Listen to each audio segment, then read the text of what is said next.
This is entirely the work of the researcher Miles W. Mathis. Miles Mathis has documented the fake deaths of a number of people, amongst them Sharon Tate, Karen Carpenter, Robert Kennedy, David Bowie, and this one, Dorothy Stratten, faked her death. First published August the 20th, 2018. I tripped across another one today. As usual, it was so easy to pull apart. I'll take you in the same way I got in. For those who don't know, Dorothy Stratten, real name Hoog Stratten, was the Playmate of the Year in Playboy in 1980.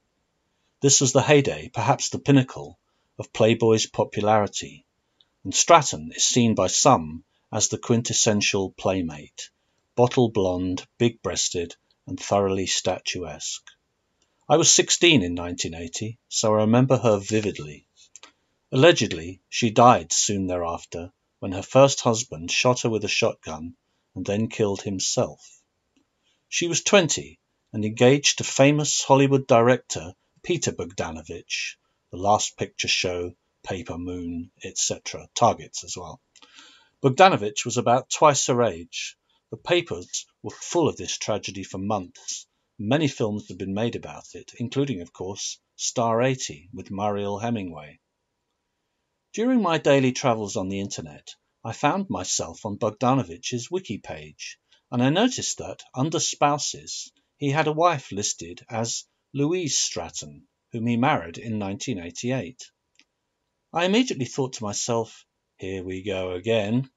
The odds that he would marry another blonde Stratten 8 years later is vanishingly low, so I looked up the story. Until now, I hadn't realized that story was that he had married her little sister. You can see the two sisters together above, and that confirmed my suspicion, since that photo is fake. It's a paste-up. Here it is a bit larger. It's a pretty good fake, as these things go, but it's still a fake. What first gave it away for me is the eyes. The shadows, all darks, in Dorothy's eyes are all darker than in Louise's eyes. You will say Dorothy had on makeup and Louise didn't, which is true. However, compare the pupils. Dorothy's pupils are black, while Louise's pupils are grey. Are you going to tell me Dorothy put mascara on her pupils? See how Louise looks a bit foggy overall? It's because she is in a different light than Dorothy, indicating a paste-up. Also, study the touchlights in the eyes. You have to look closely, but you can see that the touchlights are different. Touchlights are little white dots where the light reflects off the watery curved eyeball. As a portrait painter, I know to look for those. They tell the viewer where the light is coming from, and when you paint them, you have to get them in the same place on both eyes, or the eyes look googly. Normally, they are just left or just right of the pupil. Outdoors, you may have touchlights on both sides. Dorothy's major touchlights are to your right. Louise's touchlights are barely visible due to the blur and the even light she is in, but I can just make them out to the left. This once again indicates the two heads are in a different light, indicating a fake. Perhaps an easier thing to spot is that Louise is too big. Her head is the same size as Dorothy's, but Dorothy is fully grown, while Louise is supposed to be less than 12. Dorothy has a rather large head for a woman her size, and it should not be matched by an 11-year-old. You will say, maybe Louise was larger as an adult, but no, we find that Louise is not larger than Dorothy as an adult. In fact, she usually wears flats to make her look shorter than Dorothy was. But if we correct for shoe height, we find she is exactly the same height as Dorothy. That's because Louise is Dorothy. It reminds us of Sharon Tate later pretending to be her little sister Patty Tate, doesn't it? It also reminds us of Nicole Simpson, later pretending to be her little sister Denise Simpson. What other similarities to those events do we find? Well, we find actors and directors involved.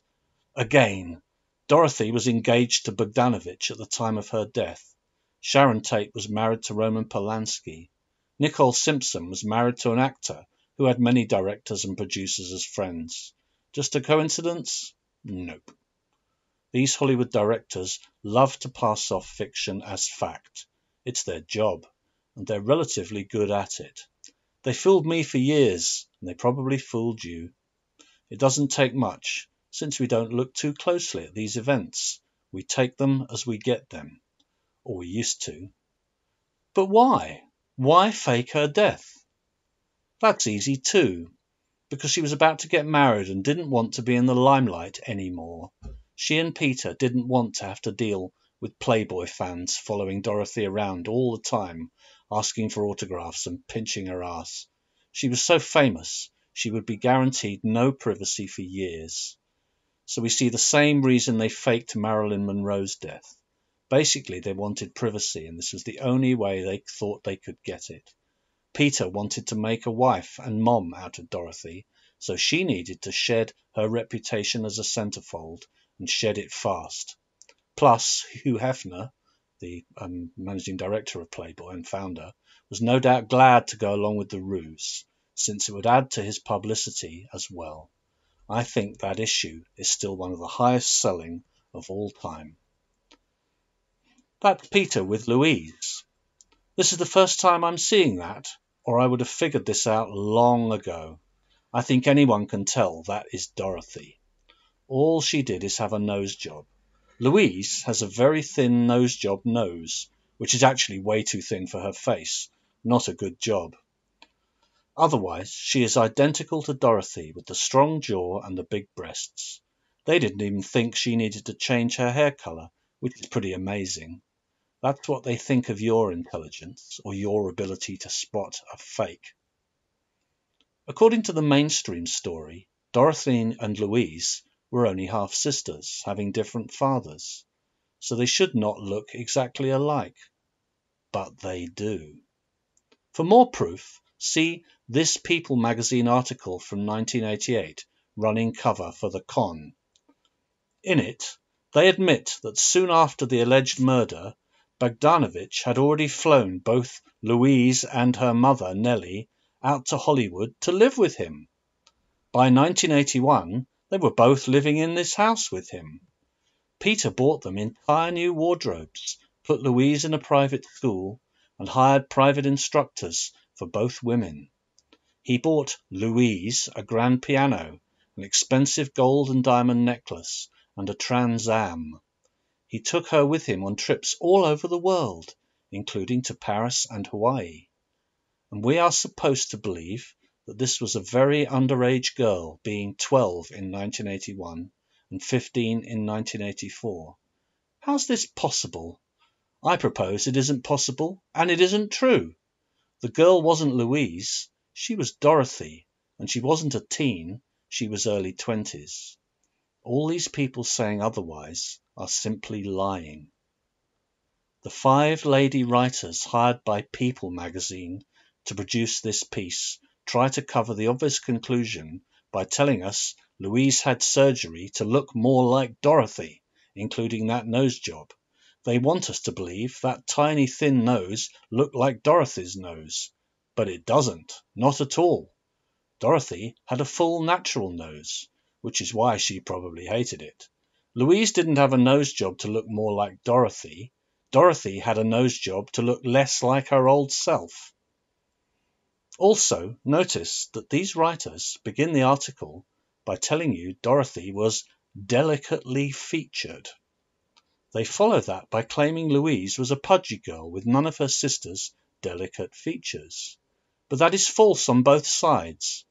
Dorothy was beautiful with glowing skin and all that, but she never had delicate features. Her face was always far more statuesque than delicate, with a square, strong jaw and a full nose. Same with Louise, who we can see in the picture above, was not pudgy at all.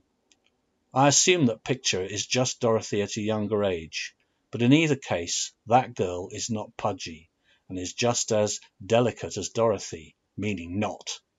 So the authors are clearly spinning your response from the first word. We see later that article when they admit Louise had work on her jaw paid for by Bogdanovich. Again, They want you to think Louise is having surgery to look more like Dorothy, but we can now see it was Dorothy having surgery to look less like Dorothy. Regardless, they admit this girl was having major plastic surgery on her nose and jaw, just as a person undergoing an identity change would have.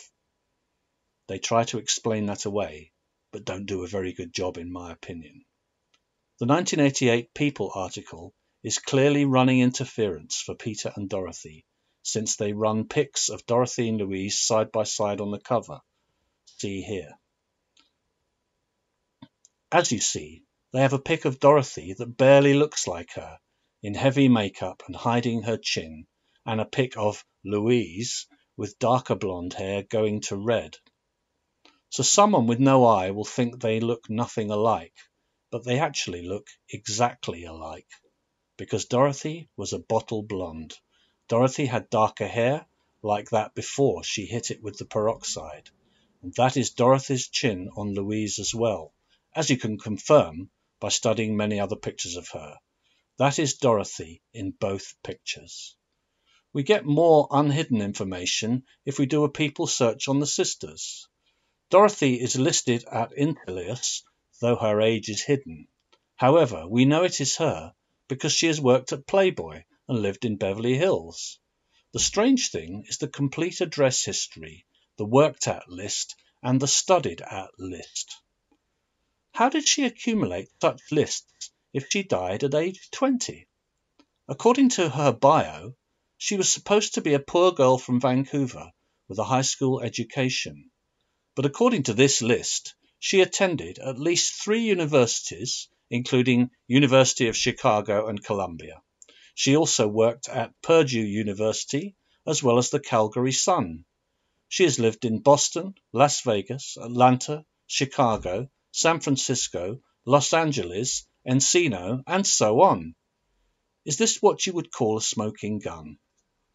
Louise is also listed at Intellius, but she has been better scrubbed. All we are given is her age and 3 addresses, no work history or school history. But it is strange that this 50-year-old woman has only 3 addresses, whilst her sister, who died at 20, has 12. So why is Intellius leaving this dirty laundry out in the open? You got me.